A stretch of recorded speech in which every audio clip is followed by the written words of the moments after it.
I'd like to particularly welcome the university presidents who are with us today, President Kirsten May, Derek Keogh, Eva Leinonen, and indeed Michael Murphy as well. And it's great to see some women amongst them as well, because when I was opposition education spokesperson, it really was the last bastion where there was literally no women had ever risen to that particular rank in Ireland. That has changed now. Minister Harrison claimed all the credit because it's kind of changed since he took over. But it really was incredible, and when you'd say it to people, it was just extraordinary at the time. So that has changed, and changed dramatically as well, because I think we've three in the Irish University Association, and then I'm sure others as well in the other institutions. But so I particularly welcome that, because it's something I would have mentioned in the Dáil, and indeed was a source of embarrassment, I think, for Irish society in general. So that's been changed, and changed utterly. But what I think has been very significant as well in this country too over the last number of years was the vision that the Taoiseach Micheál Martin had for the creation of a Department of Higher Education.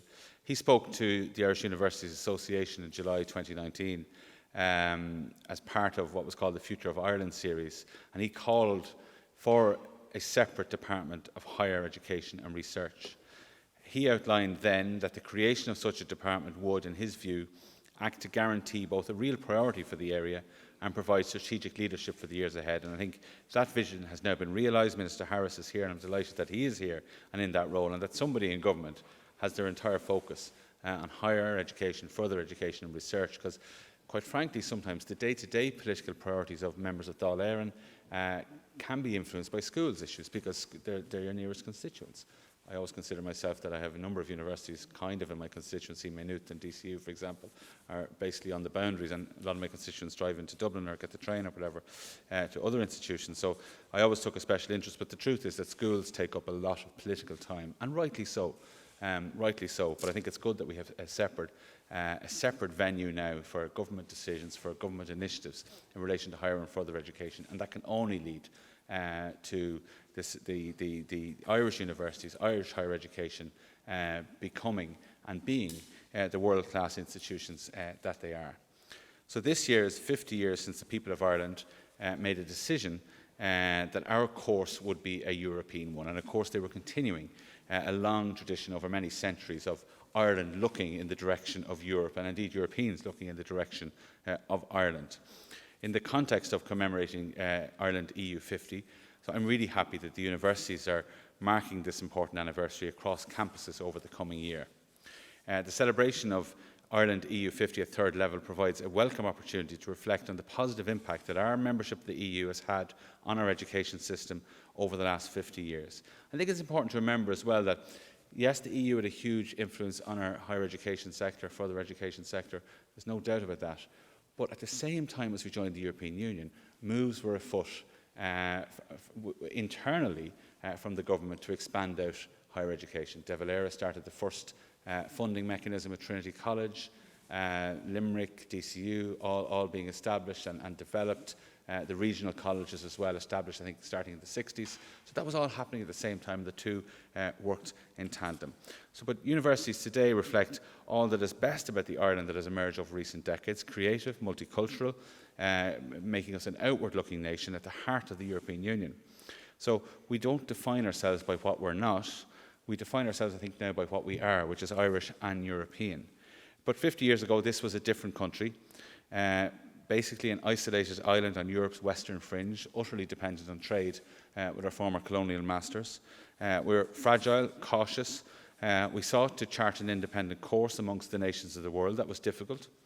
But over the last 50 years, joining the European Union, it's my contention that our sovereignty has been enhanced, our confidence as a nation has increased, and we have played a central role in the development of the shared European Union. And notwithstanding that the opponents of membership, which were few in number, thankfully, in 1972 at the referendum, based a lot of their arguments on sovereignty, there's no doubt that our sovereignty has actually increased by being part of the European Union, by sitting around that table, by next Friday when the European Union is making decisions on energy. It's not the European Commission telling us what to do. It's the European Commission proposing to all of the governments as to what might be the course of action, and the governments together, all of us, taking those decisions. And it's important, I think, that we go back to basics when we talk about the European Union, because there's too much of a narrative that the EU is forcing us to do this. Rather, we as a sovereign power are sitting around there with all of the other sovereign powers to make really important decisions that benefit the peoples of Ireland and the peoples of Europe. So our ability to influence world affairs has been strengthened. We've had a very positive impact on the EU's foreign policy, particularly in aid and development, and there's more to do there. And they marry our own foreign policy objectives. And Ireland has been proud to play an important role at very important moments of our EU membership and in the EU's development. I was recently in Berlin at the invitation of President Steinmeier, and I visited the Berlin Wall. That visit reminds us of the history that I do remember 1990. Maybe Minister Harris mightn't, but I do. I remember we had the presidency of the EU in the first 6 months, and I actually do remember. It's a bit weird. The Star newspaper had a front page headline on New Year's Day. It was Charles Haughey, King of Europe. Like, I think they had a crown on top of him, But again, whoever was Taoiseach, that was a small country taking over that important role. But it was particularly important that year because with the Irish government, through our hosting of a summit here in Dublin, that facilitated the reunification of Germany effectively. And I think it's very important that we remember our role. Others played roles too, of course, but we played a role as a small country at the heart of Europe. So our EU membership then has transformed Ireland. We're an island of peace, which is a profound achievement that was built in the context of our shared EU membership. It's hard to believe. In the week that we signed the accession treaty with the United Kingdom, with Norway, who didn't join, and with Denmark, that was the week of Bloody Sunday as well. And it's when you think back, it's hard to imagine how those two things could happen in the same week. And the same short, maybe a little bit more than a week, but it's around that. But actually then, joining the European Union made us, on the one hand, less dependent on Britain in terms of trade, but actually made us work more closely with them then around that European table and enable us to interact more as a one-to-one, as equal partners almost in relation to Northern Ireland. That took time, but the context has changed completely. And our European partners have provided really strong and steadfast support to peace and reconciliation on the island to this day, including the Peace Plus programme, which is just about to start again. And that's jointly funded by Ireland, the EU, and the UK. And there's not enough said about that. That is actually one area where we are actually working together, and there's quite a substantial amount of funding that's going to go into various projects in the north and the border counties, some of which will end up in education as well. We've seen tremendous solidarity provided to Ireland by our fellow EU member states as we work on the unique challenges of Brexit. We've seen through free movement as part of our EU membership that Irish society has benefited from an influx of languages, ideas, cultures. We've done it the other way around as well. We've been transformed by our access to the single market, and of course structural funds were very, very important. But even now, as a net contributor into the EU budget, we still have to make the case that we're economically, apart from anything else, we are still gaining because our country is one of the most dependent on the single market. So despite the fact that we're paying into it now, and you'll start to hear that in the Dáil now, why are we paying all this in? Our companies, our businesses, I say our universities as well, depend on us being very much part of that EU single market. So this October, we're going to have a major government conference on the single market as part of our EU 50 programme. So I think it's not surprising that 88% of Irish people in a recent poll have supported continued membership of Ireland in the European Union. But we need to keep making the case and never take it for granted. So those of you, which is nearly all of you who work with young people, will be aware of how conscious they are of today's challenges. Climate change, food security, war on the European continent are all profound and cross-cutting challenges. They need a collective response, coordinated, and in our view, that can only be done through the EU. And through the EU as well, working together with all of our neighbours too. And I look forward to the European Political Community meeting in October, because there are definitely areas that we can all work together, including the UK and other countries as well. We must work to ensure our citizens understand the role of the EU in our lives. I think they do actually now more and more. They see the vaccine programme, they see the solidarity shown by Brexit, but again, we have to keep making the case. And we make the case as well based on the fundamental values that we all share of freedom, of democracy, of human rights. And education, as Minister Harris said, is central to all of this. At the citizen level, membership has delivered so many tangible benefits. Many people have benefited from the Erasmus programme, or indeed through the European funding of our regional colleges as well. over many years. I mean, lots of Irish people were educated through European structural funds at that particular time. But the Erasmus programme in particular has provided us with a multitude of benefits that stem from a common European idea of sharing, discovering and coming together.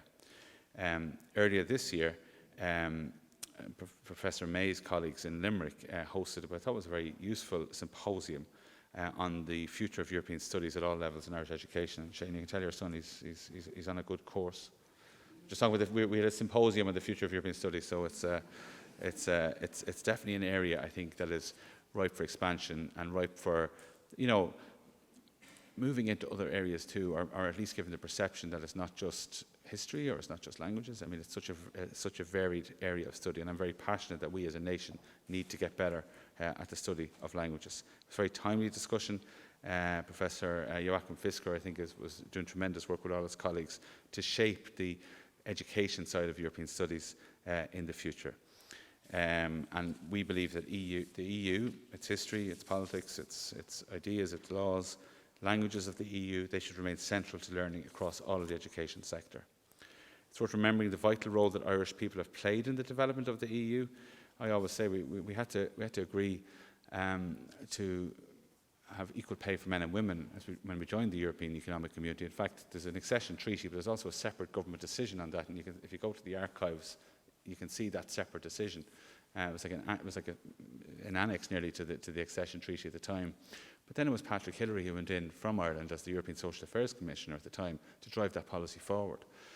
So not only has the European Union forced change on us, but Irish people have forced the pace on us too at a European level, and forced the pace all around the European Union. So people like Catherine Day, David O'Sullivan is there as General Secretary of the European Commission, Irish people at the highest level, helped by others who are just below them and all through the system, have driven progress within the European institutions, and they've ensured that the work of our union reflects the lives and priorities of all citizens of the EU, including those here in Ireland.